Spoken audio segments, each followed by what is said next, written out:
Narito tayo sa part 2 ng bagong series na ating pinag-aaralan, Why?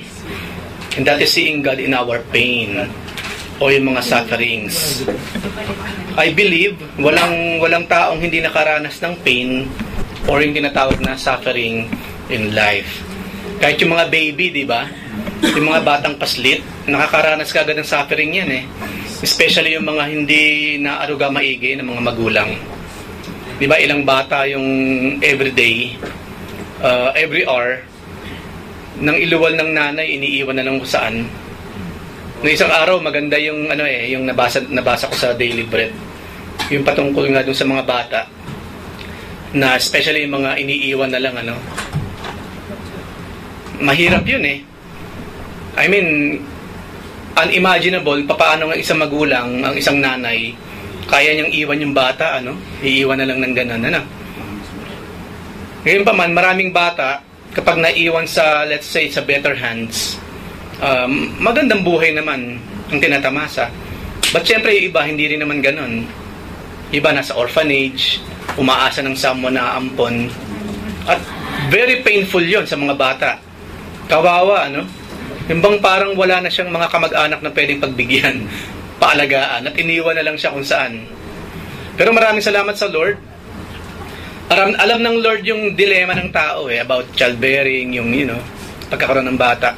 Kaya nga sa Book of James, ang sabi doon, ang tunay na relihiyon daw, ang tunay na mayroong belief sa Diyos, nangangalaga sa mga orphans saka sa mga widow. Hindi babanggitin sa Book of James yun kung nung mga panahon na yon hindi malaking issue. Kasi kasama sila or majority ng mga tao na mga discarded, na papabayaan yung mga bata sa kayong mga balo na tinatawag. Panahon pa lamang nila Paul, ng mga apostles ni Jesus Christ, especially sa Book of Acts, makikita ninyo kung paano nagbigay si Paul ng encouragement o kautusan sa mga kapatiran not to take care of these people. Kasi sino pang mangangalaga sa kanila? Dito na nga lang makikita ninyo, di ba, karamihan sa mga namamalimos mga babae. Yung mga lalaki kasi, kapag nang divorce, kaya pa nila especially sa bansa na ito, sa Middle East. Kasi walang prejudice against the male. Ang mga babae kasi second class ang tingin nila Kaya pag nawalan ng trabaho, kapag iniwan ng lalaki yung mga babae, kawawa talaga. Especially nung araw. Kaya sabi sa Book of James, yung mga orphans, yung mga iniwan, let's say, mga iniwan ng mga mahal sa buhay, why do we suffer? Of course, maraming reason, maraming galamay kung bakit ang sino man sa atin nagsasuffer. Maaring una, because of our personal choices. Ginusto mo yan di harapin mo yung mga consequences.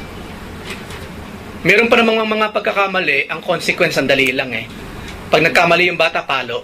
Maya-maya okay na, di ba? Iba naman sa sobrang tigas ng ulo, paparusahan ng magulang, o wala kang allowance ngayon for 1 week. So mga 1 week siya magsasuffer, di ba? Doon sa nagawa niya. Iba naman, lifetime. At alam natin ang karanasan ng mga, we know the story about those criminals. They did something sa init ng ulo, nakapatay, kulong. Hindi lamang yon, nameke ng mga papeles, kulong. Nanloko, kulong. Nanloko ng kapwa, gulpe. Nabaldado siya ngayon. Di habang buhay niyang iindahin yon. Wrong choices. Iba naman, nagsasuffer because wrong choice ng mga tao around them. Kasi apektado rin tayo ng maling choice ng mga tao around us Let's say tayo mismo, maganda naman tayo kung mamalakad sa buhay. Tayo yung tipong hinay-hinay basta kanunay. Slowly but surely. Di bali nang hindi ako yumaman kaagad, basta't hindi ko nasasagasaan ang gawain. Basta hindi ko nasasagasaan, di ba, yung morality. Kung ano yung tama. Hanggat wala akong batas na sinasagasa, di bali na. Di bali nang mabagal ang pag-usad ng aking pagyaman, basta't nasa tama naman. Kasi maraming tao hindi naman ganyan Saka na lang ako magsisisi. Kalilimutan ko na muna ang gawain, kikita muna ako. Kapag yumaman na ako, nakuha ko na yung gusto ko din, babalik na ako sa church. Maraming ganyan, di ba? Yung prayer na, Lord, ibigay mo lang sa akin tong hinihiling ko, magpapakasipag na ako talaga sa gawain. Alam mo, sinong niloloko niya? Ang tao pwede mong bula-bulahin ng ganun eh. Pero ang Diyos kasi madalas, ganyan na naririnig sa mga anak niya. Sagutin lang ako nito, Panginoon, magiging mainit na ako sa gawain. Magkakotse lang ako, maghahatid sundo na ako sa mga kapatiran. Yeah, right. Ang dami kong nakita, nang bigyan ng sasakyan, ang damot. Ang damot. Sa hinahaba-haba rin ng ministry natin, doon ko na nakita, kapag binigyan ka ng Diyos, hindi mo ginamit para sa Kanya, kukunin yan. Mapapahiya ka sa tao. Maraming ganyan eh. Nakakalungkot. Hindi mo naman pwedeng brasuhin. Brother, pag yan, ginawa mo yan, patatamaan ka namin ng kidlat. Bahala ka. No? Binigyan tayo ng Lord ng power, like James and John or what. Hindi naman pwede, syempre. Diba? We admonish them. Pero sadyang maraming matitigas ang ulo.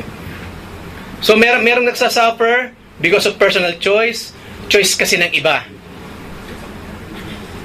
Doon kasi sa choice ng iba, kasama na yung choice mismo ng mahal niya sa buhay, nagsuffer siya tuloy. Choice ng ibang bansa, nagsasuffer yung bansa niya, kasama siya. So nandiyan na lahat yan. Nagsasuffer because of personal choice at choice ng iba. So the shadow of the question why has crept over us all. It is an important question. Even though, at the beginning pa lamang ng pag-aaral na ito, nakita na natin yung katotohanan ng we suffer because of wrong choices, still marami pa rin nagtatanong why. No? Bakit kaya nangyayari sa akin to? No? Bakit kaya nagkakandahirap? Why am I suffering? Bakit nakakaranas ako ng pain in life? Especially kapag nasa kasagsagan na ng pain, kadalasan yung reason kasi nawawala eh. Yung fear nga lang eh. Pag ang tao punong-puno ng fear, wala siyang rational na gagawin. Hindi ba yan yung hindi magkanda o gaga kung anong gagawin niya? Nalulunod na nga isa. Lalo pa niyang nalulunod tuloy. Kasi hindi niya alam ang gagawin niya eh. E di medyo inaatake sa puso yung isa ngayon, nagmamadali siya sa pagdagdarin, nabangga. No, inatake na sa puso, nabangga pa. Yung fear, ganyan ang fear eh. Kung hindi ka marunong mag-control sa fear, nawawala sa sarili. Iba ang nagagawa, nadadagdagan ng problema. Yung pain din, ganun, kapag nasaktan ng tao, iba eh. Yung iba kapag nasaktan, kapag nagsasuffer because of others, no? Because of himself or herself, at ginagamit ng Lord yung others for him or her to suffer, revenge. Punta lang in the first place, kaya nangyayari yon, meron siyang ginawang mali sa harap ng Panginoon, maghihiganti. Pag naging ganti ka, ano mangyayari? May gaganti rin siyempre, no? So, kapag ang tao ay nagkakasakla, wala yung masinulis ko niyang Panginoon. Of course. Even Jesus, di ba? Makikita natin, isa yan sa ginagaya ng iba. My God, why have you forsaken me? Isa yan sa panlaban ng mga tao na hindi naniniwalang si Jesus ay Diyos. So kung talagang Diyos siya, bakit siya sumigaw ng ganyan? Definitely, they do not know the scripture. Hindi mo mahuhusgahan si Jesus sa isang verse na yan. Read the whole chapter 23 of the book of Psalms and you will understand. Not just 23 of Psalms. Siyempre, hindi lamang yung kanalalagyan, 21 or what? No, I think 21 or 22. Hindi lamang yun. Basahin mo yung buong Biblia. Basahin mo yung Gospels, basahin mo yung mga epistles, and you will understand ano yung sinasabi ng Lord dyan. So, the why question begs for a reason for it all. Yun nga lang, something to point a finger at. Hindi kaya naman ako nagkakaganito ng dahil dyan eh. Ganun ng tao, di ba? Kapag nagkakandahirap na sa buhay, nagsasuffer, nakakaranas ng pain, ang unang gagawin, magtuturo. Kanino pa ba naman tayo magmamana kay Adan saka si Eva? Nung kinakastigo na ng Panginoon si Adan, itinuro si Eva. Nung kinakastigo na si Eva, itinuturo si Satanas. Nung kinakastigo si Satan, wala nang maituro. Kasi siya ang author of it all. True or false? True. Parang tao, ano man ang kalagayan niya, iba ang sisisihin. Iba ang sisisihin. Hindi naman magkakawendang-wendang ang buhay ko, kundi dyan sa isang yan eh. Para mo na rin sinabing, yung buhay mo kontrolado niya. At wala ng Diyos na kumokontrol sa buhay mo. Then sambahin mo na yung taong yun kung ganun. Kasi kontrolado pala niya ang buhay mo eh. Pero hindi eh. It is God who controls us. Kaya po yung sisihan, nabanggit ko ng mga nakaraan, it will never work. Hindi nag-work sa Garden of Eden, it will never work now. Paraiso nga, hindi umubre yung pagtuturuan eh. Dito pa kaya sa hindi paraiso, sa kabaliktaran ng paraiso? Of course not. Of course not. What we want is someone to blame. Minsan, sariling sakit na nga lang nakagagawa niya, iba pang sisisihin eh. Kung hindi na-invento yung sigarilyo, hindi ako malululong sa sigarilyo kasi eh. Kung hindi na-invento yung alak, hindi ako magiging manginginom eh. Hindi ako sunog baga. Mga wala sa wish yung mga paninise. Bakit yung bang sigarilyo, pumupunta sa bahay mo mag-isa? At pagising mo, may nakasaksak na sa bibig mo at meron ng nakasindi na siya at hinihit-hit mo na, hindi mo alam. Hindi naman, di ba? Pupunta ka nga doon, bibilin mo, mangungutang ka pa para mamili ka lang ng sigarilyo sa kaalak eh. So much effort para makuha yung mga vices na yan, tapos pag may sakit na ang sisisihin, si Lusyutan. Fortune tobacco, yan. Latondenya, yan, mga sa demonyo yung mga yan.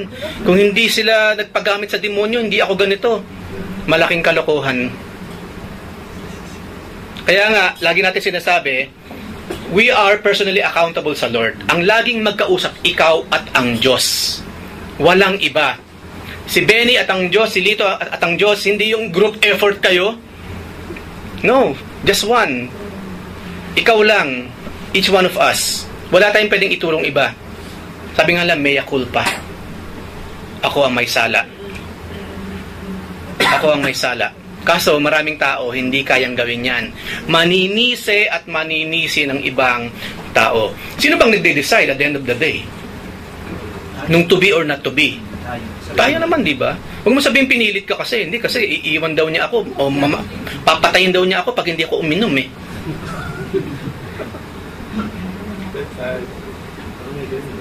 Maraming dahilan ang tao.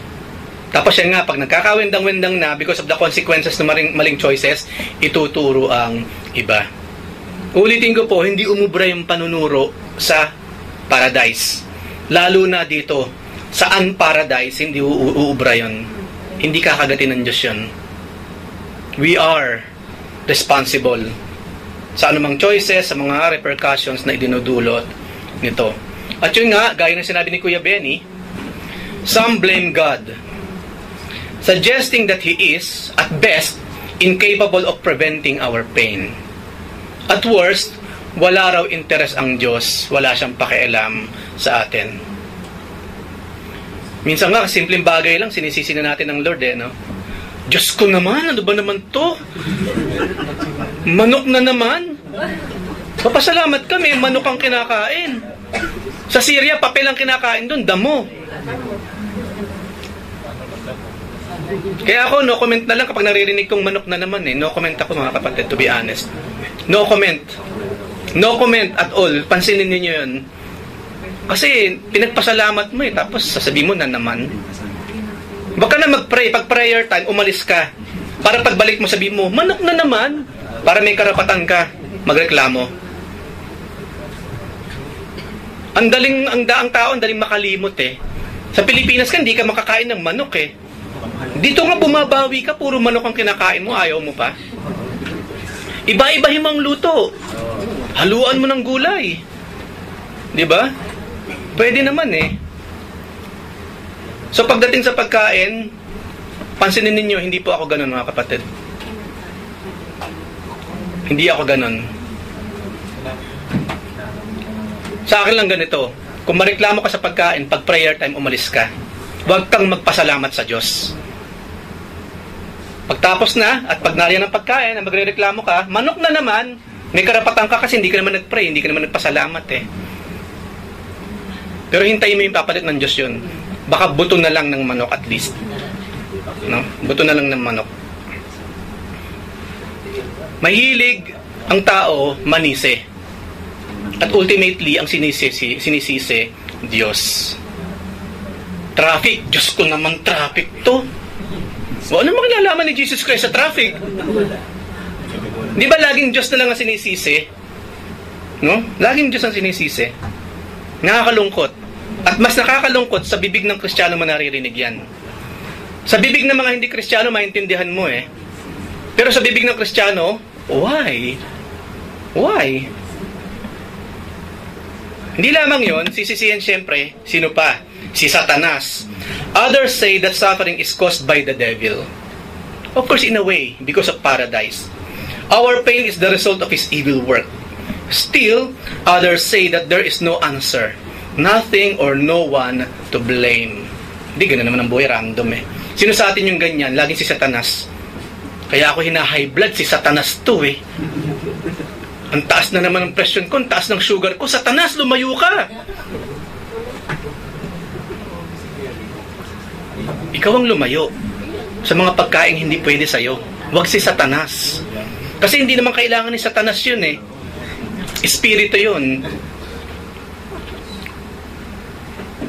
Kaya minsan mag-iingat tayo sa ating prayer. Mamaya biglang bumukas ang langit, sumagot ang Diyos. Halimbawa, Lord, meron na naman po akong sakit. Satan, go away! Biglang bumukas ang langit. Walang kinalaman si Satanas. Yung hindi mo dapat kainin, wag mong kainin, anak. Kulang na lang, bumukas ang langit talaga, magkaroon ng ganong klase ng voice. Kung meron tayong sakit, pag-isipan natin maigi sino may kagagawan. Hindi yung puro tayo sisi, Satanas na naman. Sabi nga natin, yung sigarilyo sa yung alak, hindi yung aalis ng tindahan at papasok sa bibig mo ng kusa. You will do something with effort para yung mga yan pumasok sa loob ng sistema mo. Ganon din yung mga bagay na yan. No? Do something about it. Ulitin ko po yung mga prayer request. Ako po yung tipong kapag binasa ko yung prayer request, hindi agad-agaran, Lord, ibigay po ninyo ang hinihingi ng taong ito. Humihingi ako ng wisdom from the Lord. Lord, why? May problema na naman pa daw po itong kapatid na ito. And for some reason, isang taon na ito eh. Lord, tell me why. Ano ang dapat ko talaga ipag-pray sa taong ito? Yung isinulat niya? O siya mismo? The way he handles life. Be wise maging sa prayer. Yes, merong prayer meeting. Yes, we intercede. But sa mga nagpe-pray, be wise. Ginagamitan din po ng wisdom ang pagpe-pray. Unless mali ang prayer mo. Bakit may mga prayer request hindi sinasagot? Mali yung prayer request niya. Hindi yan ang dapat mong nire-request. Something else. Ipag-pray nyo naman yung boss ko. Laging galit sa akin. Hindi wala naman tayong ginawa kundi ipag-pray yung boss niya. Panginoon, bigyan po ninyo ng kabaitan si Paraon para maging mabait sa aming kapatid. Hindi labig naman pinagpe-pray ng ganyan. Yung pala itong kapatid na ito, napakasama na ugali.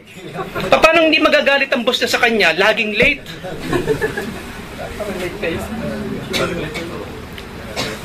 Kapag lunchtime, 30 minutes before lunch, kumakain na siya. Pag may trabaho, dinidelay. Yung trabaho pang 5 minutes, naging isang araw. Paano hindi magagalit yung boss niya sa kanya? Tayo namang mga inosente, nang walang wisdom, kung ipag-pray naman, Lord, bumait sana ang boss niya sa kanya, bumait po. Sasabihin ng Lord, anak, pumunta ka ngayon sa opisina, huwag kang magsabi, tignan mo ginagawa niyang pinagpe-pray mo. Merong pong wisdom maging sa pagpe-pray. Hindi po ako yung tipong kukuha, at pag nakita ko, pagpe-pray ko kagad, no way. No way. Sino ako? Tinuturuan ko po kayo to pray in a right way. Yung tama ang ipinagpe-pray. Yung dapat ipag-pray. Yung tamang ipag-pray. Kundi, we are just fooling ourselves. The universe simply is the way it is. Yan ang sabi ng iba, hayaan mo na, normal lang yan. That the only place to look for answers is within ourselves. Yung papasok yung mga nagyo-yoga, yung mga transcendental meditation, yung mga tinatawag na Eastern mysticism, mga Eastern practices na hindi po ginagawa ng mga Kristiyano. Yung pong ginagawa ng mundo, bago nating gayahin, i-research mo muna, why are they doing this? bukod sa outward na ginagawa nila, is there something inward kasi na nangyayari sa loob? Naalala ko nung araw ng 80s na uso yung TM, Transcendental Meditation. Uso na rin ng born again nung araw. Mga 1990s. Malit pa ako nun. Aba, ang mga churches ginagaya. Nagme-meditate, nakala mo si Maharishi yung sinusunod nila. May tamang prayer ang Kristiyano. May prayer yung mga pagano, may way sila ng prayer. May way of prayer ang mga Christians. Ang point ko ganito, before ka gumaya, tignan mo muna saan nagmula ang mga practices na ito. Or else, kapag tinignan ka ng mga tao, sige, tingnan mo, sino ang mga born again dyan? Hindi ko makita kasi pare-pareho ng ginagawa eh. O asa yung pagiging special? Asa yung pagiging peculiar? Nasa yung pagiging ilaw mo kung pag hinalo ka sa kanila, pare-pareho lang kayo na ginagawa ng mga practices. Ganyan lang ang universe, hayaan mo lang yan. No? Kaya ang gagawin ngayon, kasi sinubukan ko yun ng araw eh. Siyempre, hindi pa tayo Kristiyano, lahat naman sinusubukan eh. Ganun naman tayong lahat eh. Di ba? Marami na akong pinasok eh. No? Sinalihan, kaso wala talaga eh. Hanggang sa makarating ako rito. At isa yon, no? Yung kay Maharishi ng araw. At lately nga, di ba? Sumikat naman si Deepak Chopra. Magugulat ka, maraming Kristiyano sumusunod kay Deepak Chopra eh. Hindi man lang alam yata kung anong klaseng faith meron yung taong yun, anong klaseng practices outside Christian faith, Christian doctrine and practices, sinusunod nila. Ngayon pa man, kahit sino ang ituro natin, kahit ano pa yung gawin natin to know why am I suffering, the Bible, however, tells us a different story. According to Genesis, suffering is the potential and obviously unwelcome companion of something so natural and good that it's hard to imagine being without it, and that is the ability to choose. When we were created, kasama na yung ability to choose. That's why sa mga nakarang mga pag-aaral, maging sa Miyerkules, na pag-uusapan natin, sa Garden of Eden, agad-agad, 2 puno ka agad na naroon. The book of the tree, 2 puno, the tree of life, saka yung tree na nagbibigay ng knowledge against good and evil. Ang sabi ng Lord, huwag kayong kakain ng bunga ng punong ito ha. Pero even though meron ng 2 puno doon, talagang yun pa rin ang pinili ng 2. Kung ano pa yung pinagbabawal, yun ang ginalaw. So doon natin makikita, sa simula pa lamang, nang magbigay ang Panginoon ng ability for us to choose, meron ng something good na pwedeng mong piliin. Pero ang tao kasi hindi yun ang pinipili. Sabi nga nila, parang ganito raw yan. Hindi hinahabol ka ng magnanakaw, di ba? O ng someone na gustong manakit sa'yo. Ngayon, meron 2 araw. No? To death. Tapos to life. Hirap na hirap pa eh. Hirap na hirap pang mamili. To death. To life. 2 lang naman talaga eh. Hirap na hirap pang pumili kung ano doon. Dapat pag nakita mong to life, doon ka kaagad, di ba? Pero ang tao, hindi ganun eh. Death in life? Mahirapan ka pang mamili? Okay, masyado naman yatang morbid or what. Di ba? Marami mga simpleng bagay sa buhay. Kung tutuusin, malinaw eh. Light and dark. Let's say, light and dark. Hirap na hirap pa rin piliin eh. Dark muna. Pagkanda hirap na ako, then I will go to the light. Sabi ng Panginoon eh, yun ang hirap sa mga tao eh. The reason they don't want to be sa ilalim ng liwanag, ayaw lang makita yung kanilang mga ginagawa. Pero hindi ba it's so funny, kahit sa ganong kalinaw na choices, hirap na hirap ang tao. Tamang kapamaraanan, maling kapamaraanan. Mabagal pero makadiyos na pag-usad sa buhay, or mabilis pero hindi makadiyos na pag-usad sa buhay. Panginoon, siguro naman naiintindihan mo ko, Lord, di ba? Understanding ka? Dito na ako sa mabilis. Mabilis na pag-usad sa buhay pero hindi makadiyos. Andyan yung pamimigay ng pera, babayaran mo para mapabilis. Yung oras na para sa Panginoon, ibibigay mo doon. Siyempre, hirap na hirap pa rin. Para maintindihan natin let's talk about God's original creation. At makikita natin yan sa Genesis 1. It describes the events of creation. God looked out over everything He had made and said, it was very good. Yun ang original creation ng Panginoon. Nang tingnan niya, perfect, very, very good. Our suffering was not a necessary part of the equation. The first man and woman enjoyed an existence filled with meaning, purpose, enjoyment, and best of all, unhindered relationship with God. And uninhibited relationship with one another. Hindi sila naiiya sa isa-isa, di ba? Wala silang fear. Kasi we know what happened. Kung sino sila by that time. Hindi kinakailangan to mga damit na ito. Nakita niyo yung nawala ka agad in a snap. This condition, however, was not impervious. God not only gave Adam and Eve the gift of a paradise for a home, meaning for their lives, and access to Himself, He also gave them the opportunity to choose whether or not they wanted those things.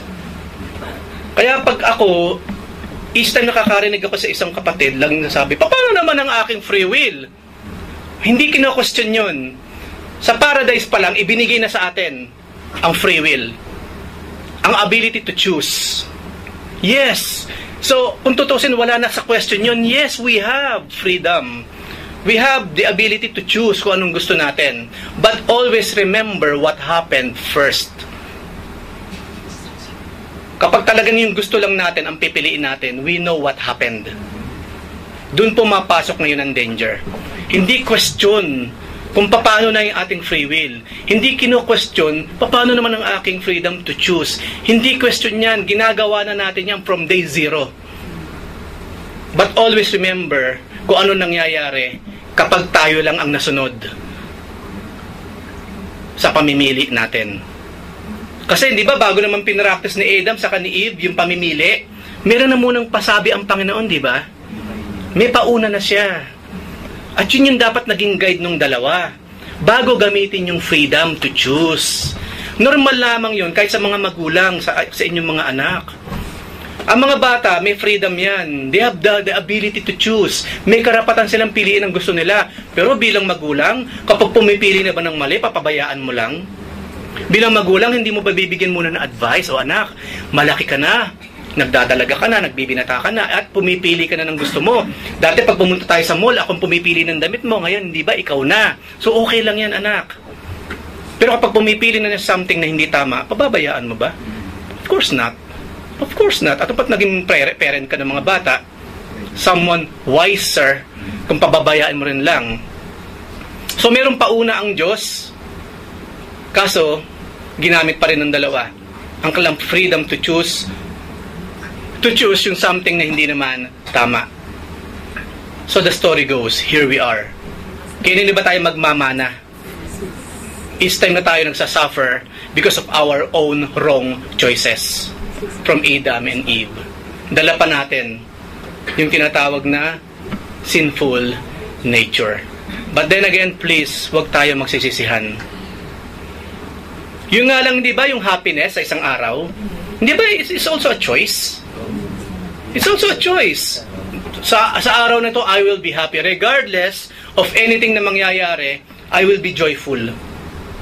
It's also a choice. Kasi nga maraming pumipili sa araw na ito, malulungkot ako maghapon.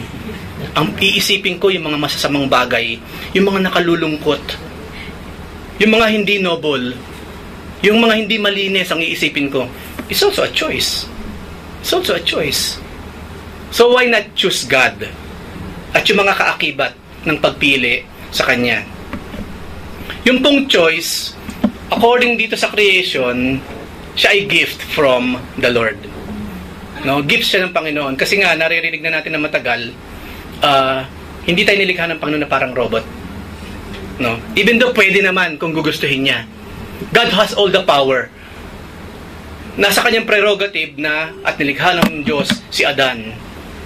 At inembed na niya automatically sa sistema ni Adan yung mga dapat niyang gawin na sang-ayon lamang sa kalooban ng Diyos. At ang robot na ito ay walang sinabing ganon. No? Kasi nga nilikha siya, tayo, sa kanyang wangis. At kasama din yung capacity to choose. Kasama yon. Kasi sino bang unang nagpakita ng ng capacity to choose? God, right? God. He chose for us to exist, so we exist. Siya ang nag-design ng lahat. Sang-ayon sa kanyang mga choices. Kaya pa ba naman tayo magmamana kung sa Panginoon? Yung nga lang ang Panginoon, kasi pag pumili siya, everything is good. Laging holy, laging nasa righteousness. But us, sadly, nung pumasok ang kasalanan, laging mayroong battle inside. Dadalo kaya ako ngayon o hindi? Simulan natin ng Friday. Sino sa atin nag-i-struggle every Friday kung dadalo o hindi? Sino? Huwag nyo naman sabihin na kayo, ha? Sa sarili nyo na lang, kasi parang may gustong tatas ng kamay. Hindi. Sa inyo na lang, mga kapatid. Are you struggling every Friday kung dadalo o hindi? Mag-ingat kayo, mga kapatid. Mag-ingat kayo. Sino meron struggle kapag prayer meeting? Yung bang libre ka naman, pero dadalo kayo ako sa prayer meeting o hindi? Tapos Bible study, libre ka naman, dadalo kaya ako sa Bible study o hindi? Mag-ingat ka, kapatid. No? There is something, some element working. Yung bang alam mo, yung obligasyon natin, alam natin yung responsibility natin, and yet laging merong hilahan,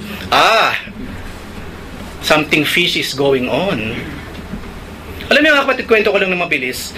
Nung magsimula akong dumalo sa gawain, lang maging Kristiyano, noon pa, 2000, basta, no?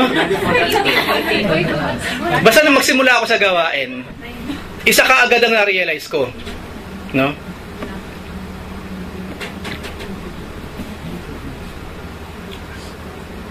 Hindi ko na prerogative kung dadalo o hindi.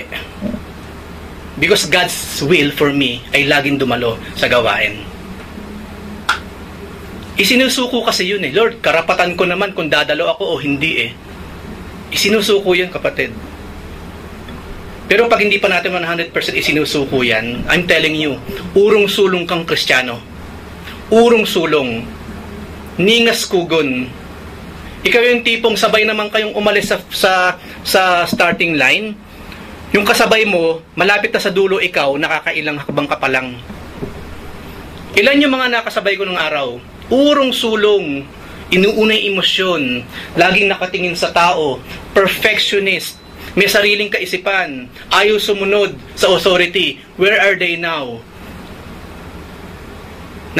Na magsimula kami, photographer. After how many years? Well, hindi ko sinasabing evil ang pagiging photographer. Pero ibig sabihin, yes, ministry yan, talent yan eh.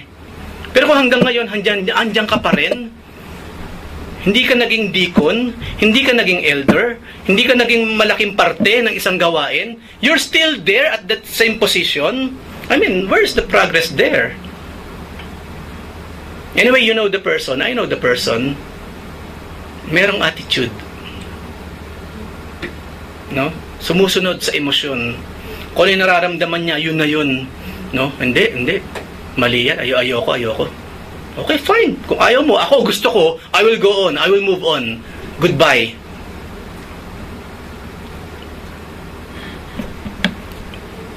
So kung yung gift ng Panginoon for us to choose, use it in accordance pa rin sa salita ng ating Panginoon.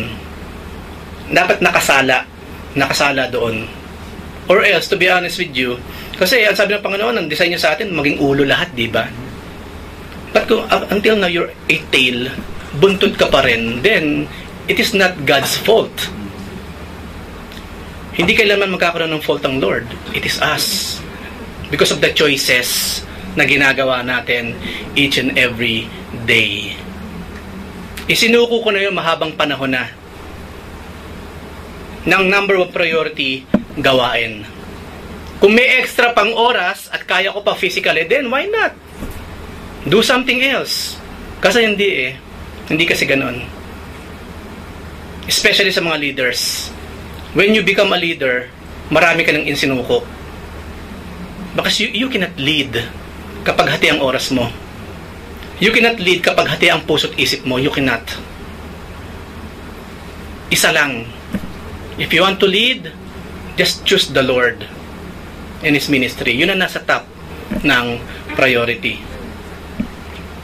The gift of choice The events recorded in Genesis 3 have become known as simply the fall. Ang lungkot, ano? Basta na false eh. Kaso fall, pagbagsak. What is written there could never have happened if God created humanity to operate automatically, always humming along smoothly to the rhythm of His will, not able to choose a different beat. Kung ang nilikha ng Panginoon, hollow man na tinatawag, walang utak, let's say, may puso pero walang brain, robot. But we know, hindi naman ganun ang disenyo ng Panginoon.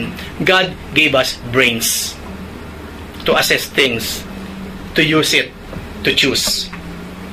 Instead, the Creator allowed them to choose their own way. The Lord God commanded the man, saying, from any tree, from any tree of the garden, you may eat freely. But from the tree of the knowledge of good and evil, you shall not eat. Why? For in the day that you eat from it, you will surely die. Nakikita niyo yung yung paketa ng sigarilyo ngayon? Ano itsura? Yung mga nabubulok na mga lungs, yung mga nabubulok na mga ngipin, yung mga bibig. Ako pag nakikita ko yun, sabi ko, kasi may anak ako meron akong anak na dalaga Nakita ko paano siya mag-ayos, maglinis ng katawan. Tapos may manliligaw sa kanya, bulok ang bibig. I mean, come on. Kasi yun ang bunga niya mga yan mabubulok yung kalooban mo, right? Mabubulok ang baga.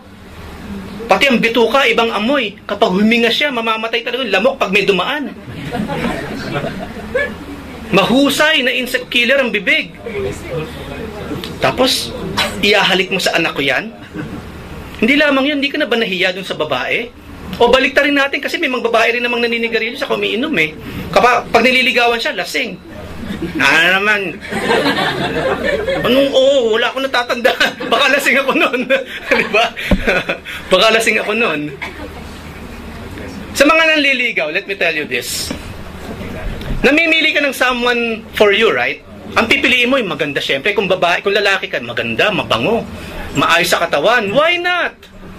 Okay lang yun, walang masama doon. Pero ito ang challenge ko, how about you? Mabango ka ba?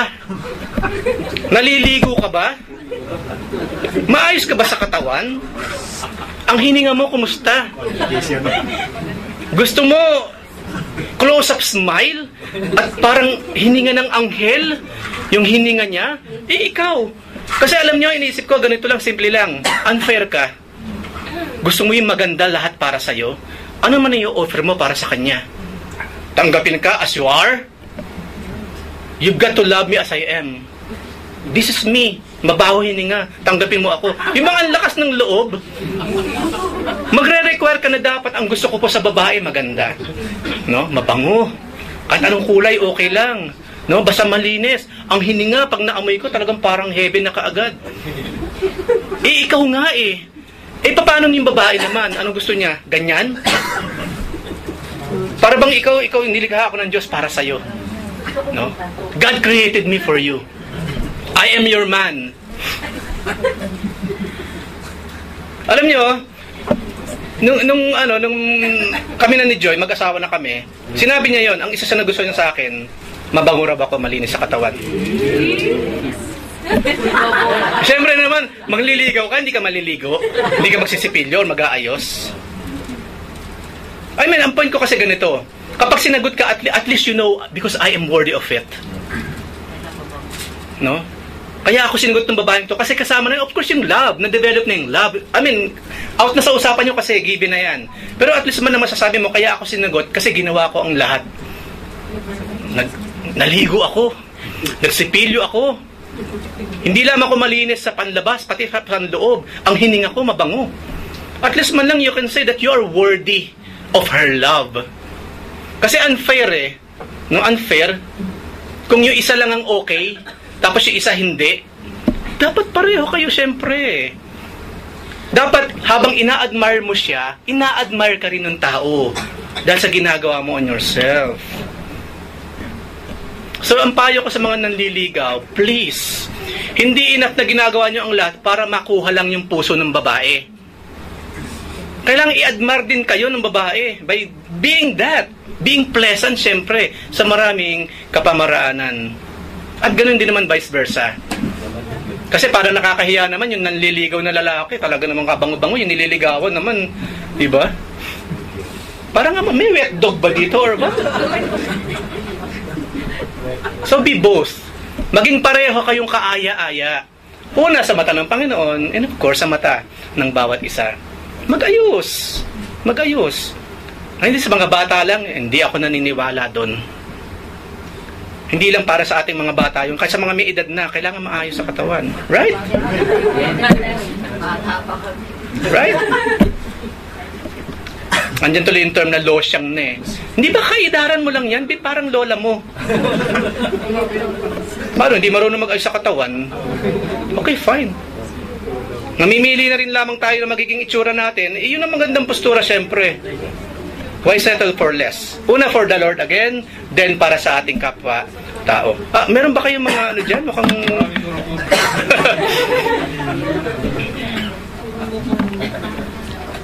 Parang, saan pa pumasok yung sinabi kong yun? Yung death kasi pinag-uusapan dito eh. Okay, 2 slides na lang po.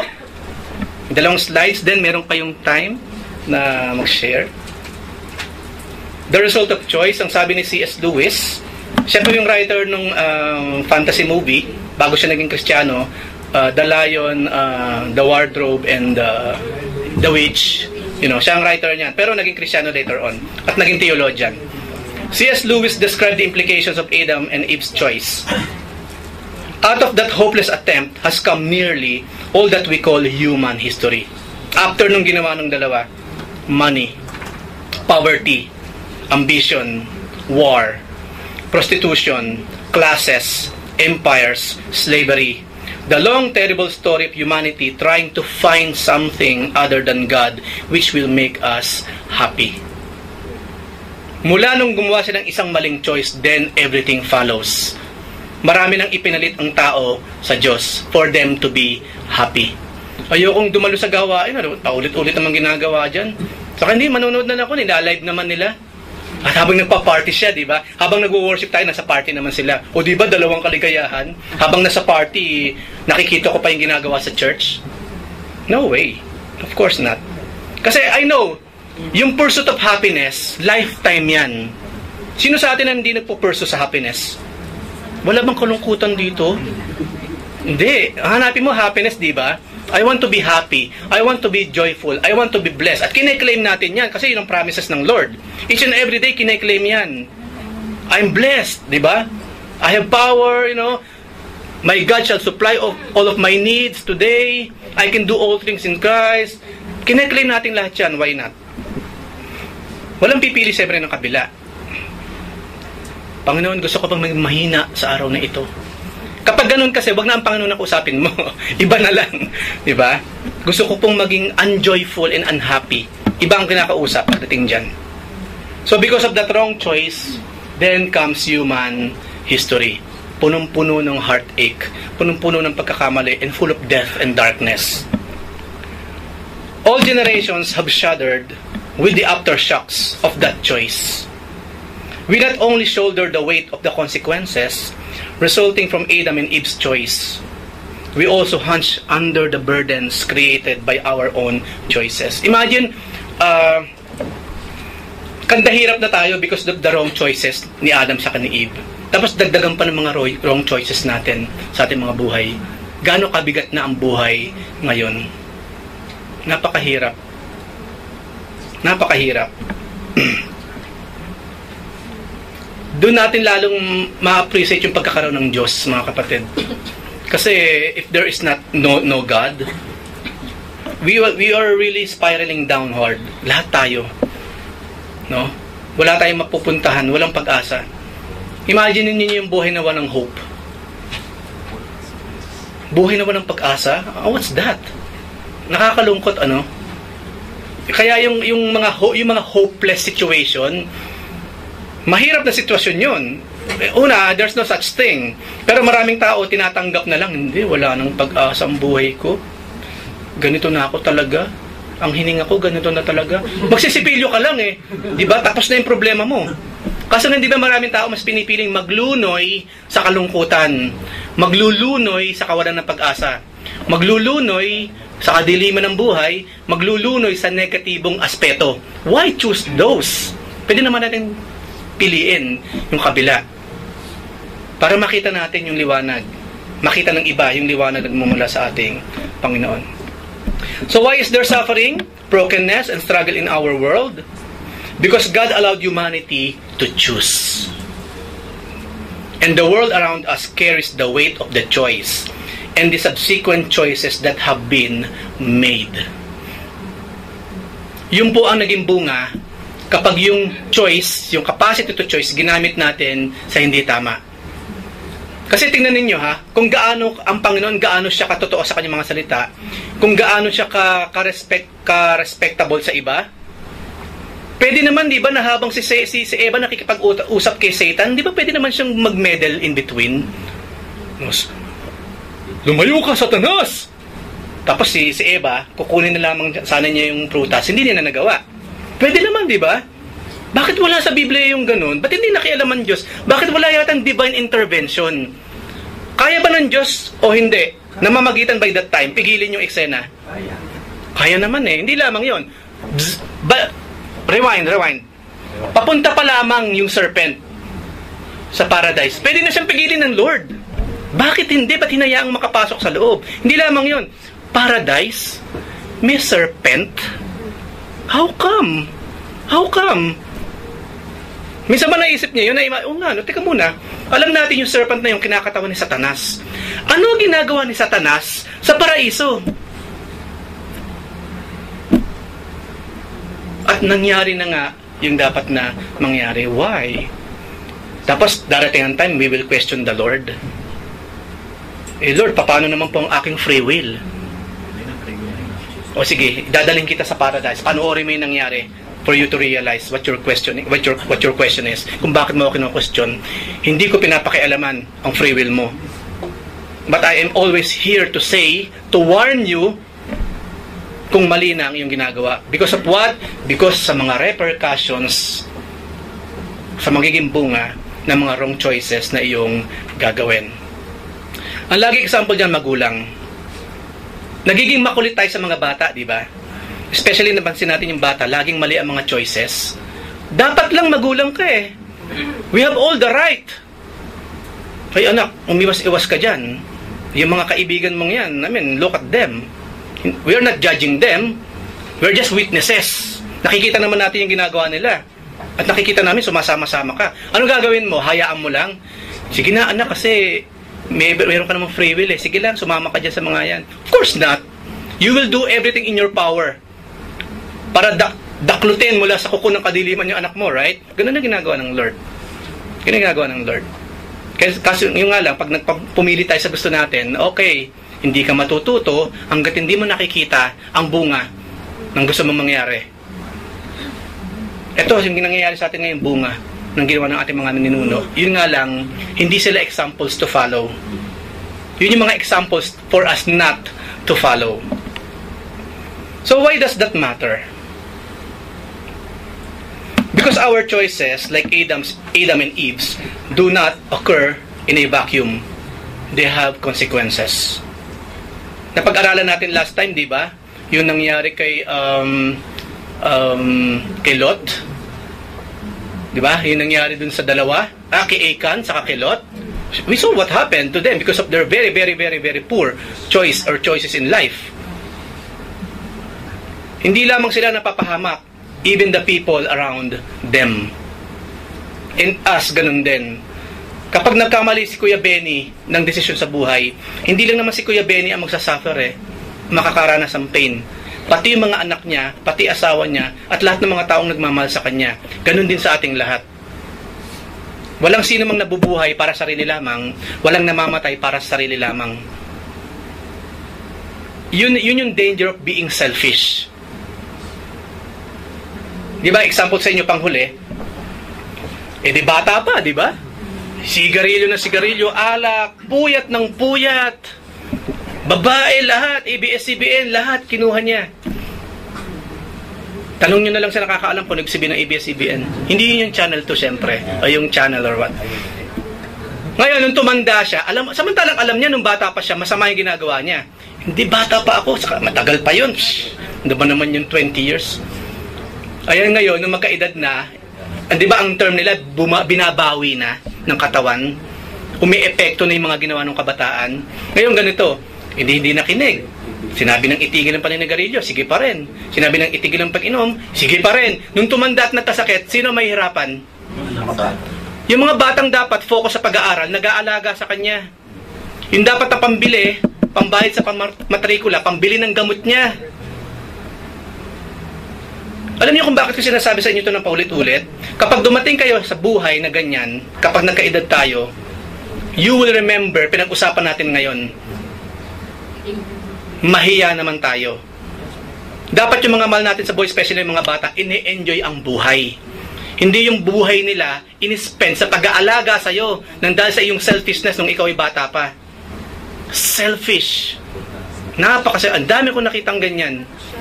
Lahat na ginawa ng magulang, mga kaibigan naman nagmamahal sa kanya para itigil niya ginagawa niya. Sige lang ng sige. Nung tumanda, pinapahirapan ng mga nag-aalaga.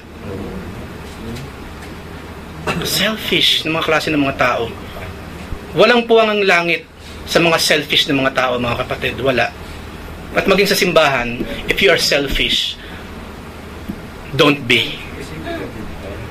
Kung ipipilit natin gusto mong magkapaka-selfish, then you do not really belong here. Maring merong simbahan or merong grupo or club, selfish club, maybe doon ka fit. Pero sa simbahan po ng Panginoon, sa body of Christ, there's no room for selfishness at all. Selflessness, yes. Selfishness, no.